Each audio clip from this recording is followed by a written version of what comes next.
chaos every day, so we're just trying to go out there and do everything we can to win. Happy chaos. Yes. Elana Meyers Taylor has been a force on Team USA bobsled for almost 20 years. She's a 5-time Olympic medalist and the most decorated Black Winter Olympian. She's also a mother of 2 young boys, Niko and Noah. Niko has Down syndrome. Both Noah and Niko are deaf. She's married to retired Olympic bobsledder Niko Taylor. At 41 years old, Elana keeps breaking barriers. It all started growing up in Douglasville, Georgia. She sat down with us to talk about it all as she prepares for what would be her 5th Olympics. What a whirlwind it's been leading up to these games. Yeah, it's been wild. Just everything that's been going on and traveling around with the family and figuring everything out logistically, it's been quite the chaos. What has the season been like, and how much have you loved having Noah and Niko on the road with you? Oh my gosh, it is so much fun to have my boys with me and so much chaos. Like, I miss a lot of sleep.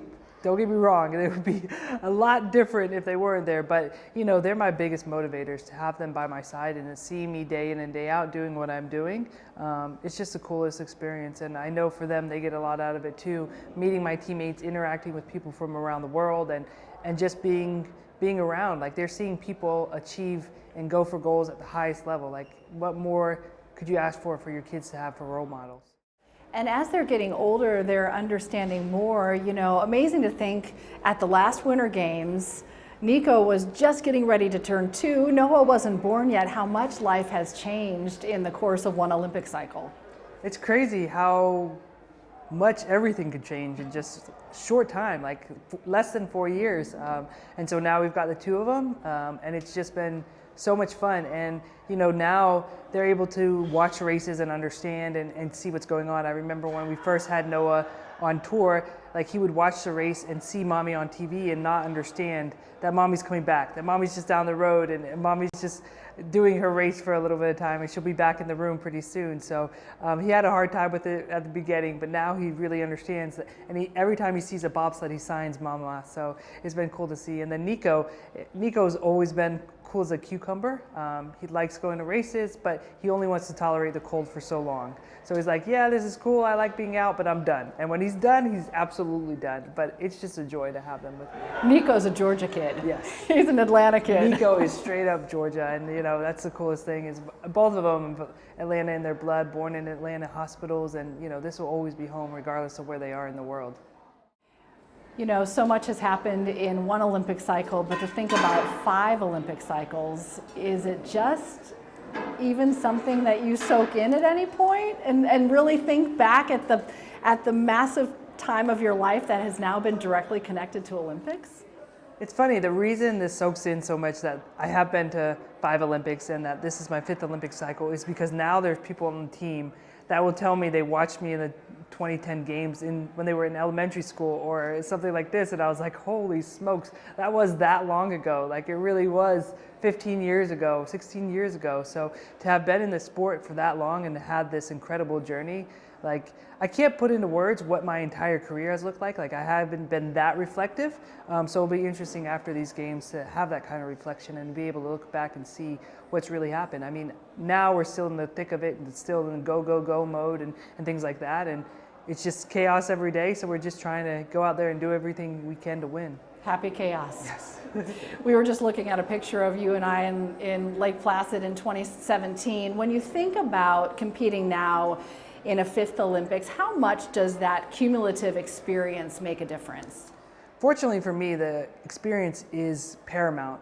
Each Olympics is different, and now I know that going in, is that you have to be prepared at every single Olympics for the craziest thing to happen. I mean, in 2010, my driver pulled their hamstring. In 2014, my sled broke. In 2018, I tore my Achilles. In 2022, had COVID. Every Olympics, there's some kind of challenge that you're unforeseen challenge. I mean, as an athlete, we do everything we can to prepare for unseen events, and we prepare as much as we can, but the Olympics is a whole new animal. So to have that experience going in, it gives me a lot more confidence. And also, going into the Milan Cortina Games, this is a new bobsled track, and we're only going to get so many runs on it. So having the seat time as a pilot and having the experience of going to a brand new track and being successful on it, like I think it gives me a lot of confidence going into these games in particular. I'll never forget seeing you at the finish line in 2018 in Pyeongchang with your foot off, and you weren't saying it just yet, but you're like, my foot's killing me, and then to find out later it was a torn Achilles. Yeah, that was one of the most painful experiences of my life, is recovering from that Achilles and tearing in and everything like that. The good news is adrenaline got me through the races. We had to do a lot of really creative things to make sure I could compete, but the fact that I was able to compete and then come away with a medal, like, it was super exciting. And yeah, it was pretty painful though, so I was happy to get off of it and be done with those races. There's toughness as an Olympian, and then there's toughness as a working mom. Yeah, being a mom is way harder than being an Olympian. Like, I can't even put into words the comparison.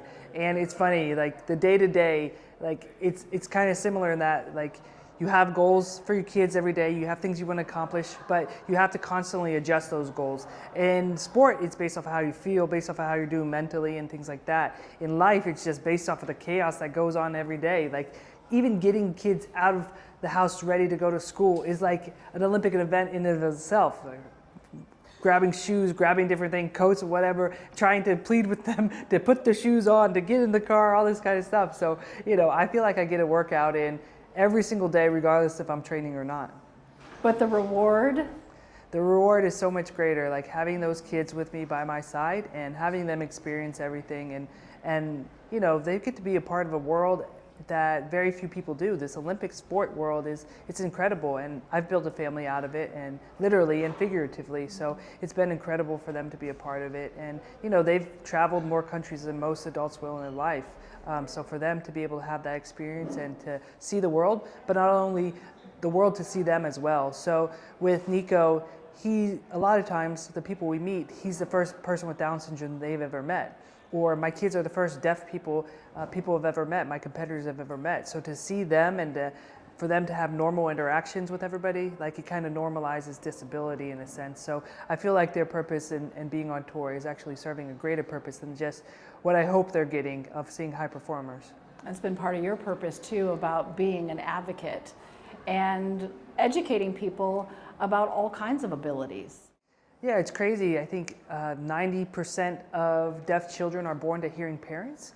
So there's a lot of stigma and a lot of things that people just don't understand about what being deaf looks like, or what it looks like to have deaf children in your family, or to know a deaf person, or they don't understand American Sign Language, and we primarily use American Sign Language in the house. So it's been very important to me to advocate for my boys and make sure not only they have the resources they need, but people understand, like, they're normal people. Like, yes, disability is a part of our lives, but we live outside of the Olympics. We live a pretty normal life. Like, they go to grocery stores with me, like, we go and go to the park, and they play with other kids, and you know, it's cool to see them actually figure out how to interact with their hearing peers. So they're really great at interacting with hearing people, even if they don't have their cochlear implants on or anything like that. Like, they've learned to navigate the world already at such a young age.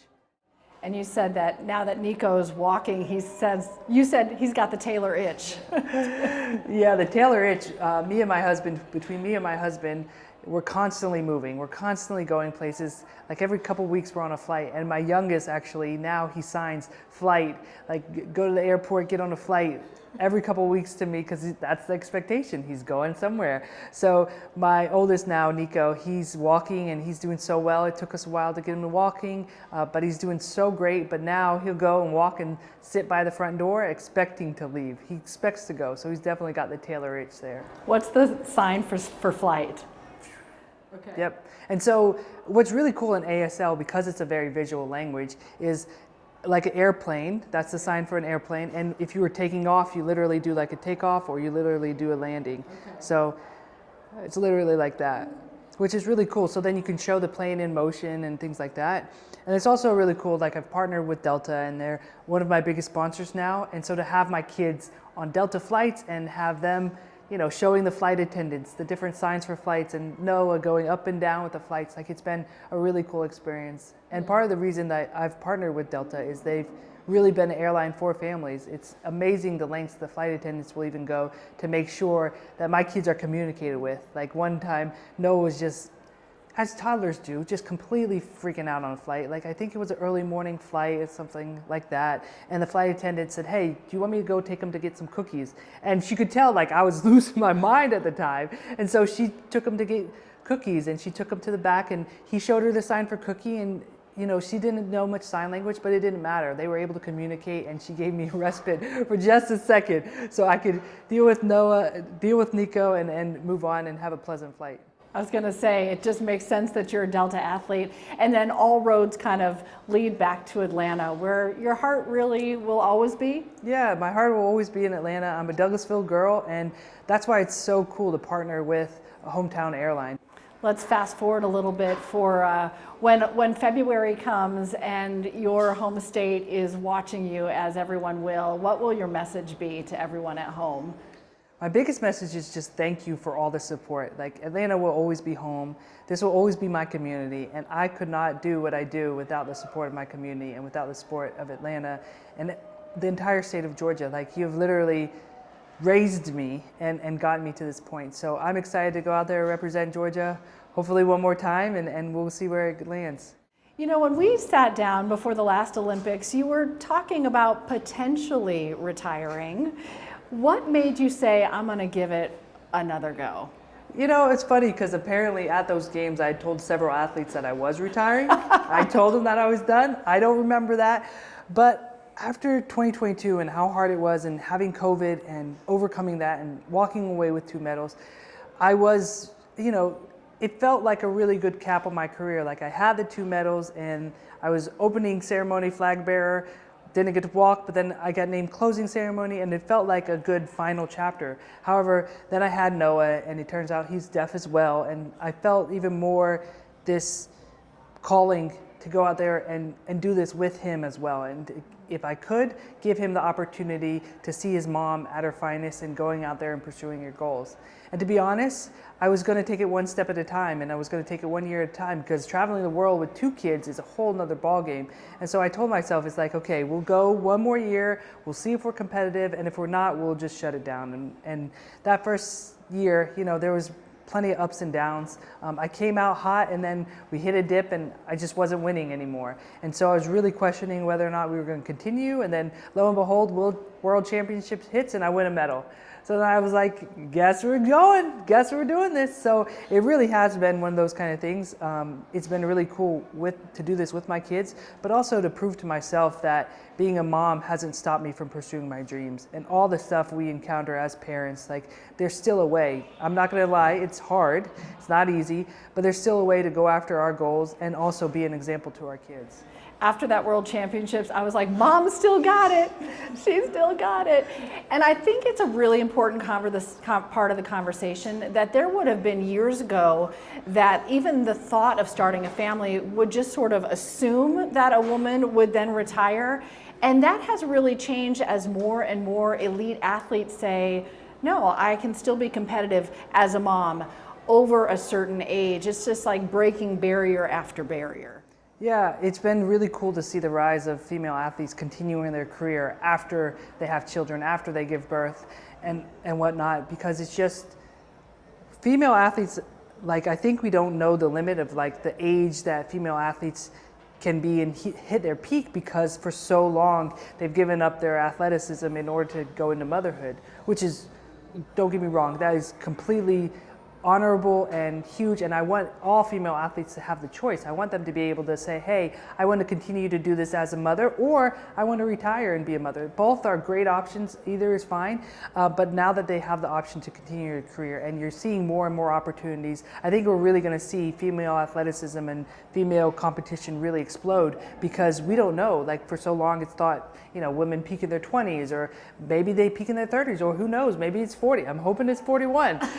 So you never know. So I think it's been really cool, but I think also it's been really cool to see and to learn from other female athletes who do travel with their kids, you know, being able to talk with Allison Felix and learn from her experience, and being able to see Serena Williams and all these other mom athletes do it. It's really encouraging. So bobsled's always at the very end of the Olympics, so you'll come in a little later.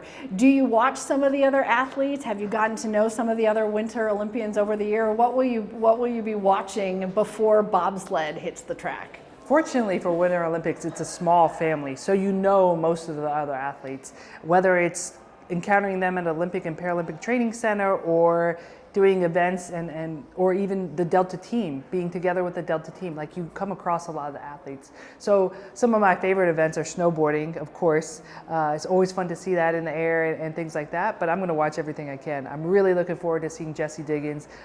Me and Jessie, we won our medals in 2018 on the same day, so we've had a bond ever since then. And it's been really cool to see her career and how much she's been able to even go higher and take cross-country skiing even higher in the US. So I'm really excited to see her. And they've added new events for women, which is just crazy. So she's one I'm really looking forward to watching. That's cool. Do you set a specific goal for the 2026 Winter Games?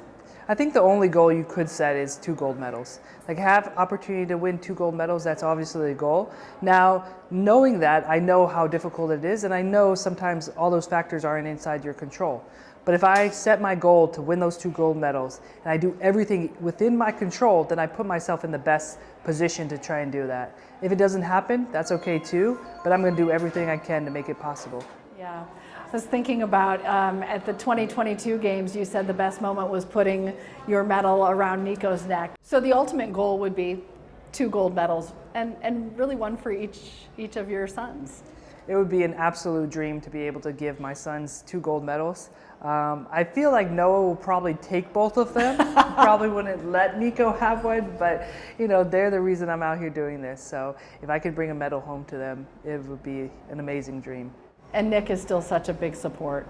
Nick does everything he can to try and make this dream work and try to do everything he can to make it possible, whether it's taking care of the kids and doing everything them, or making my bobsled spikes. He's still making my spikes, still writing my program, strength and conditioning program, still doing everything he can to try and make this work. So it's been really cool to see the evolution, especially since he's retired as a bobsledder. You know, it used to be him day in and day out training with me, but now he's got a different role, and using all the experience he has now as a chiropractor and as a strength coach and working with elite athletes, like having that kind of experience now, it's really elevated my performance and my programming. So it's been really cool to see this different dynamic between us. You know, the world is a complicated place, so the Olympics is always a chance to come together and focus on what is the best in all of us. How much does that message resonate right now in particular to you? The message of the Olympics is huge, especially, you know, it feels so divided in this country sometimes, but the Olympics is that place that it doesn't matter what your political stance is, doesn't matter your background. It's that one moment where we can all sit together and cheer on Team USA. And that's the coolest thing about Team USA is we are all from diverse backgrounds as well, like race, ethnicity, religion, politically, we're all from different backgrounds. So even if you align with something particular, there's always someone to cheer for within Team USA.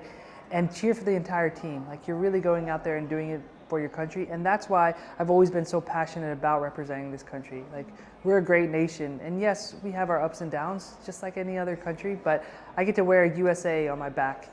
It's the coolest feeling I could ever imagine. The power is in the unity, no doubt. Because it could be your final Olympics, how do you soak it all in differently, knowing that's a possibility? I guess we learned this in 22. You never know until you know. Yes.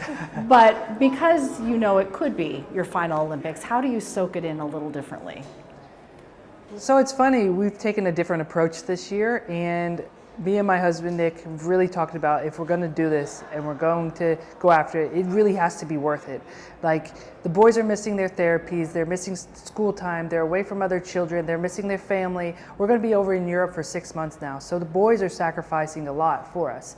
So in order to make this worth it, we've got to make it worth it. And every time I'm out there, it's got to be fun. I've got to be enjoying it. I've got to be having the best time of my life. And so we've taken a completely different approach. So you'll see different things, like whether it's I've got merchandise, or whether I'm decking out the sled, or whether I'm dressing differently, or all this kind of stuff. Like, we're really just trying to have fun and bring a lighter environment to like what can be a very stressful, tense environment. So just enjoying every moment of it. And I know it sounds cliche, but I'm really ramping it up and taking it to a different level this year. And that'll be true in Cortina, just being around the track and the people and the country and closing ceremony and all of those things too. Cortina is really special because my family's Italian. So my family will have the opportunity to go over there, see me compete, and maybe it'll be my last time, but it'll be a sort of family reunion as well as a competition. So I'm really looking forward to it, and I can't think of a better way to culminate my career than with my family at the land of our heritage and just enjoying the entire experience. I just can't imagine you ever being not part of the Olympic movement in some way. When you think about a possible what's next, does it include something with, you know, the governing body or perhaps some part of the Olympic movement?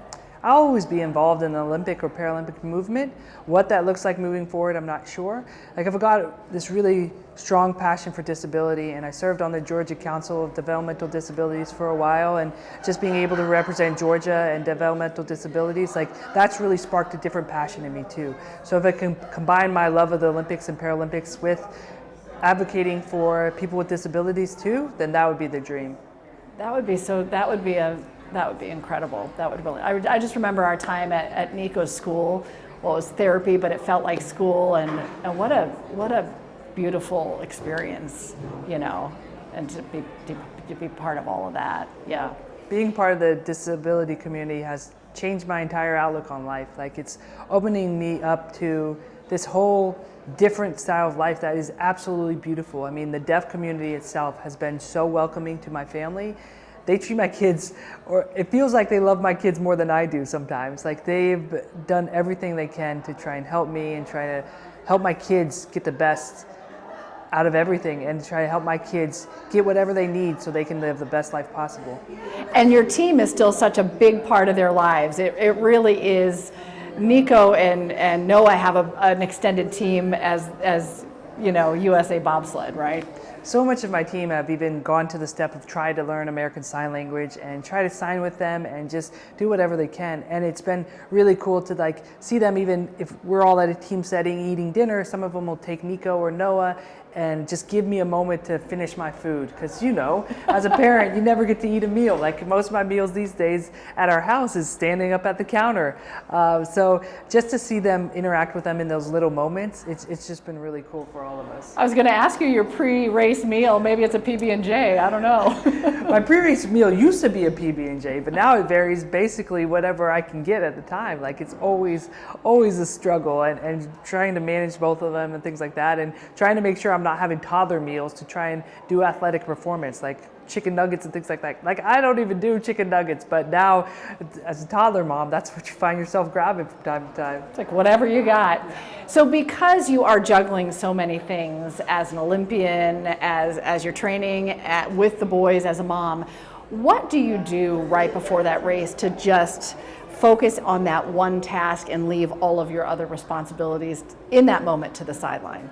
Believe it or not, and I think most parents can appreciate this, it's like when I have that moment before competing, it's like my time. Like, it's finally time that I could focus on myself and I could make sure that I have whatever I need to do whatever I am set out to do, that I can go after my goals. And it's actually freeing in a sense, because, you know, parenting is so hard and your attention is drawn in so many different directions all the time. Before a race, it's actually like the time I get to focus on myself. So it's actually freeing in that moment to not have to focus on, you know, whatever the kids are doing, what's going on with the nanny, what's going on with my husband. Like, I just get to focus on that race and what's going on. So for me, it's actually become a little bit easier to be in the moment because I get to put all that stuff away and I can deal with it as soon as I cross the line.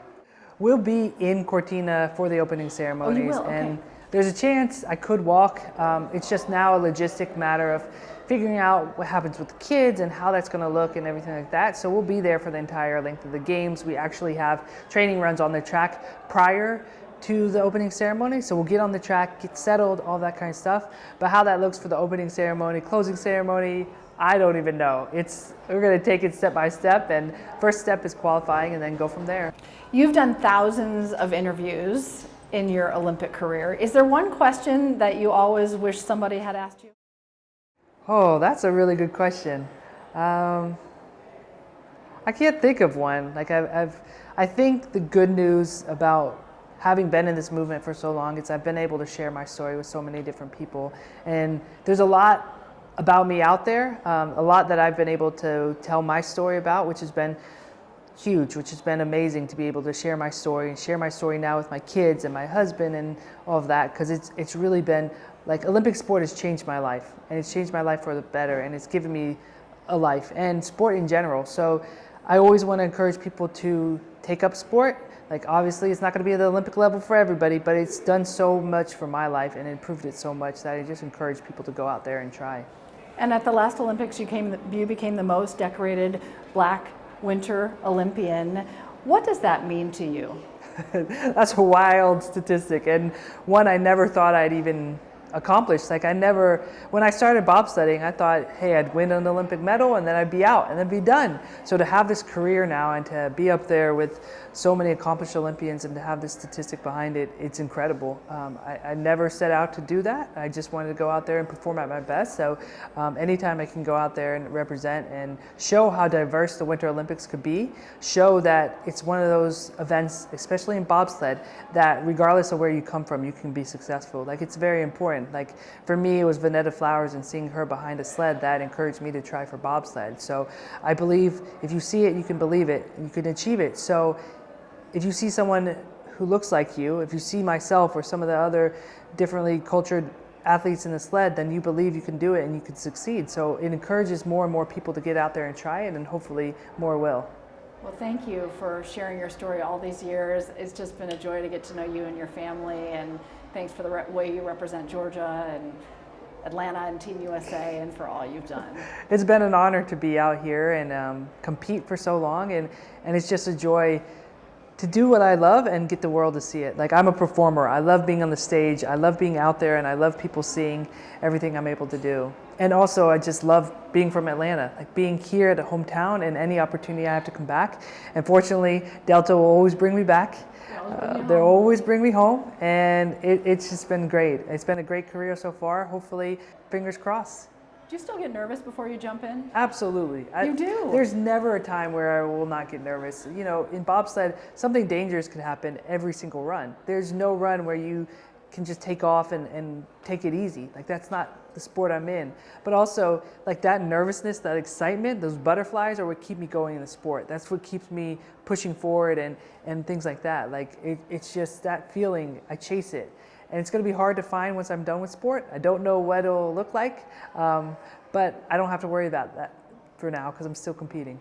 We see you in a race car, you know, skydiving or something. Atlanta Motor Speedway. Yeah, there you go. I still tried to get them to, after the last games, they wanted me to drive the pacer car. I was like, yes, let's do it, let's do it. But there's a lot of training that goes into driving those pace cars. So maybe one day they'll bring me back here and let me drive a pace car. Could be your retirement gift whenever that day comes. I like that. I like the sound. Before I let you go, for people who don't understand bobsled as well, talk about your two different races. So in the Olympics now, we have two different races. We have the monobob, which is just one person jumping in a sled. You push, you drive, and hop in, and it's just you. It's all on you. And then two-person, where I have a brakeman behind me. So I'm a pilot, the brakeman will be behind me, and they push, jump in, and then when they jump in, they just have their head in between their knees and ride in a low aerodynamic position. Versus I'm actually piloting these sleds down the track. Not leaning or doing anything like that, but actually driving the sleds down the track. Do you have a favorite? My favorite track in the world is hopefully Cortina, but right now it's St. Moritz, Switzerland. And do you have a favorite race? Ooh. Do I have a favorite race? I think my favorite race would actually be the monobob race in the 2022 Olympics, just because of how hard that was. And in that monobob race, my first run was just terrible. I had a really bad first run, and just coming off of everything, I was not in a good place mentally. So that first run was just really, really bad. But I fought the entire way through that race and fought myself all the way back up to a silver medal in that race. So I was really proud of that performance. It's one of the ones that goes down in my head as like one of my greatest performances because of how far I had come. Like to make up that kind of time and to put myself in a medal position was just really cool. That's a perfect example of why there is such a big mental piece of sport, not just the physical training, because you don't have much time to change your mindset to get back in, and you cannot be thinking of the first race when you're doing your second race, right? No, you've got to take every race as it comes and just go for it. And I really credit my team to that as well, and my coaches and Nick as well, is just telling me to keep pushing, keep going. And even we had an equipment change in between days, an equipment change that was risky because I wasn't sure if I had the control I needed, but I knew it would give me a little bit more speed if I could control it. But they believed in me, said, let's make the equipment change, let's go after this medal and let's see what can happen. And then going into the second day in 4th place and just fighting every single run to move myself in the medal position, it was really a special race. Did you watch Ted Lasso? Yes. I'm like, be a goldfish, be a goldfish. Yes. Short-term memory. You have to have a short-term memory, especially in bobsled. Because in bobsled, we like to say it's not the person with the best plan A that wins. It's the person with the best plan B, C, D, E, and F that win. Even within an individual curve. Like, you're not always going to get in on the perfect line. And so you have to be able to adjust mid-curve. You have to be able to adjust in between curves. And the whole way down the track, you're adjusting to try and get back on that perfect line. Now, if you had to pick between monobob and the double, what would you do? I'm a natural team sport athlete. Like, I grew up playing softball. For so long, we only had 2 women, so I would say 2 women, but I've actually got a pretty good knack for monobob. It surprises me every time I get in. I'm like, I'm actually pretty good at this. It's probably my stronger event, but 2-man will always be my favorite. But 4-man will actually always be my favorite, but 4-man is not an Olympic option for women, so 2-man it is. It's always so much fun to talk to you. Likewise. Thanks so much. Thank you so much, Elana. Appreciate it.